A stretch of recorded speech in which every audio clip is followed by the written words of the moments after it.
here with another video tutorial from Time to See Designs. This video was filmed during a really impromptu Facebook Live that we did yesterday, so Wednesday afternoon.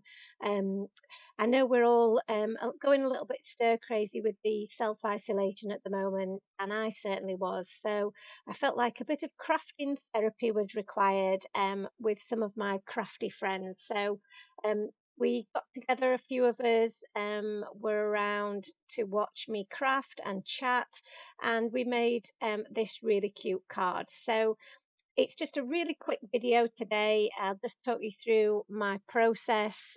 So I started off by stamping out my image with some of my Lawn Fawn jet black ink.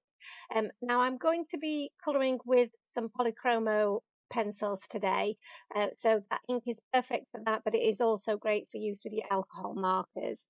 So the stamp set that I'm using is the Totally Awesome one, which is a set from last year, a really cute, fun set that I've not used for a long time. So I really wanted to create something that was spring-like and that was just a little bit happy and a bit cheerful, because I felt like we were all in need of that at the moment. So I pulled out the Totally Awesome stamp set, stamped out my leaping little toad, and I'm colouring him up with some shades of the green pencils. I don't use pencils an awful lot. As you probably know from previous videos, I'm a big fan of my Copic markers. But these do create a really lovely effect. They're a beautiful pencil. If you've not used them, I definitely recommend them. And I'm just using them by dulling the ends a little bit. So you can see I've scribbled some little bits in the top right hand corner of my page, and what I'm doing there is I'm just dulling my nib ever so slightly so they get a much softer application of the colour to my page. I'm using a super smooth cardstock. It might have been nice perhaps in future if I used something with a bit more texture, because that all adds to the effect of the coloured pencil. But I was still really pleased with how this came out. The colours blended really nicely together, and and it gave a really soft, subtle finish. So I've coloured my little frog there, toad, sorry, should I say, in shades of green. I'm giving him a little yellow belly, and I'm just colouring in my lily pad again with those shades of green.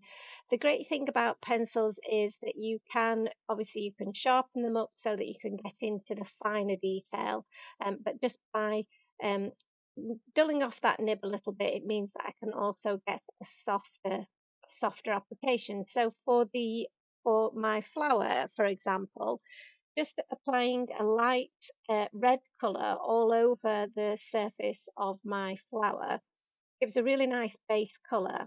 But then I can go in with the sharper nib of this magenta colour just to create a little bit of dimension and shading around each of those petals. So that really makes those pop, makes those stand out. So I'm just working my way around each of those petals and applying that little bit of a darker magenta colour right into the centre of those petals, and where they are behind another petal, which is where I would imagine that shadow to be.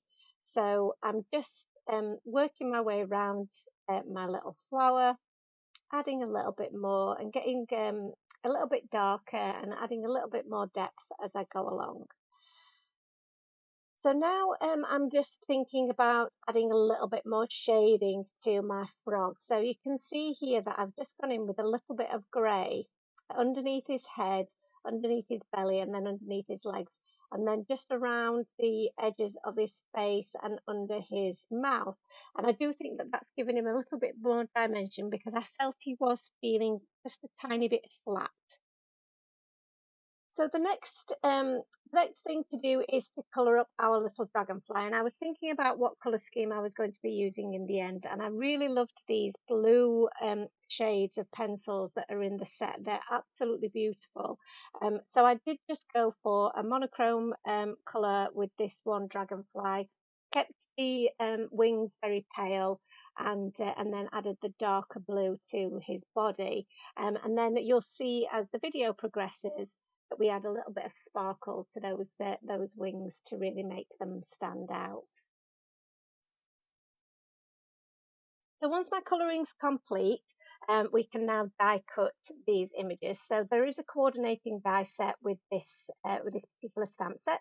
So I'm just going to add those dies with a little bit of the rainbow washi tape, and just lining those up so that they're all lined up perfectly, and they're not going to move around in my die cutting machine because of the tape.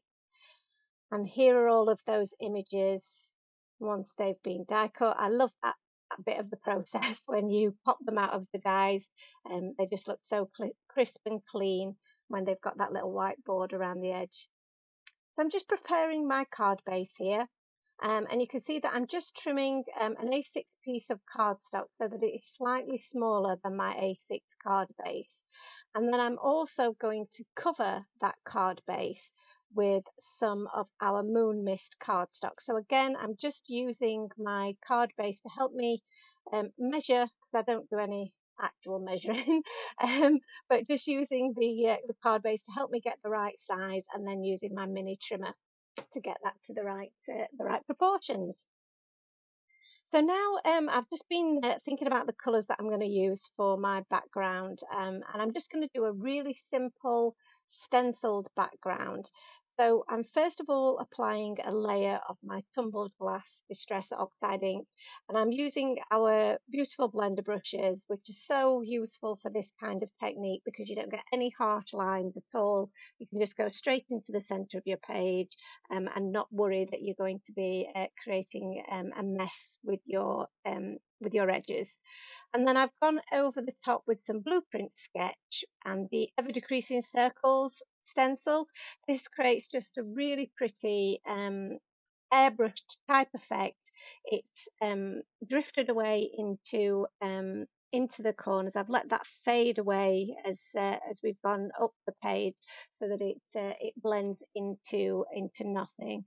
And now I'm just thinking about my sentiment placement. So I've gone a little bit off the screen there, but I've managed to correct myself in time. And I'm just looking at where those sentiments will add the best balance. So one in the top corner and one in the opposite corner really helps from a balance perspective. You can see that I have my frog and my dragonfly in opposite corners as well. So again, that really does help with the balance. My first thought was that I would stamp both of my sentiments onto some black cardstock and heat emboss them with some bright white embossing powder. So that's what I did to begin with, and you can see here that I'm just wiping off some of the excess little bits of powder that have stuck to my cardstock, and then I'm going to just heat set those with my heat gun. So I've set both of those, and I've trimmed them down to the size that I want. So I've used the fishtail banner die that's in the Best Fishes banner and border die set. I struggled to say that during the Facebook Live as well, so sorry about that. But yes, I did. I've trimmed that down using that banner, which is such a useful banner. I use it on a lot of cards because it's the perfect size for all of our sentiments.